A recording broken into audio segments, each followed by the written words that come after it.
बघा CETचा रिझल्ट कसा चेक करायचा. तो CETचा रिझल्ट लागला आहे तर सर्वात अगोदर आपल्याला क्रोमवर जायचं आहे.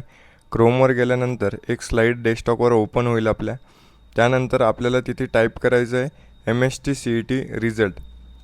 तिथे त्या बारमध्ये आपल्याला टाईप करायचं आहे MST CET सेलचा रिझल्ट आपल्याला टाईप करायचं आहे. CET सेल रिझल्ट जरी केलं तरीही चालतं, MST CET रिझल्ट केलं तरी चालतं. त्याच्यानंतर त्यांची वेबसाईट ओपन होईल. त्याच्यात home state common entrance test सेलवर टॅप केल्यावर आपल्याला त्यांची वेबसाईट ओपन होणार आहे.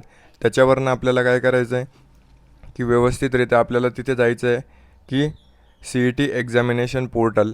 त्याच्यावर आपल्याला टॅप करायचं आहे राईट साईडला सेकंड नंबरचं ऑप्शन. CET एक्झामिनेशन पोर्टलवर टाईप केल्यानंतर त्यांचं व्यवस्थितरित्या होमपेज ओपन होईल. होमपेजवर रजिस्ट्रेशन ईमेल ID आणि पासवर्ड. तर तुम्हाला दिलेला रजिस्ट्रेशन नंबर त्याच्यावर टाकायचा आहे आणि पासवर्ड म्हणून तुमची डेट ऑफ बर्थ टाकायची आहे.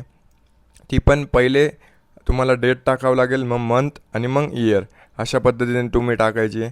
तर जेव्हा तुम्ही बघा की पहिले रजिस्ट्रेशन नंबर टाकशाल की रजिस्ट्रेशन नंबर जो आहे तुमच्या हॉल तिकीटवर दिलेला तो रजिस्ट्रेशन नंबर व्यवस्थितरित्या त्याच्यावर टाकायचा आहे आणि तोच टाकल्यानंतर तुम्ही पासवर्ड टाकला आणि साइन इन केलं तर तुमचा रिझल्ट तुम्हाला तिथे शो होईल.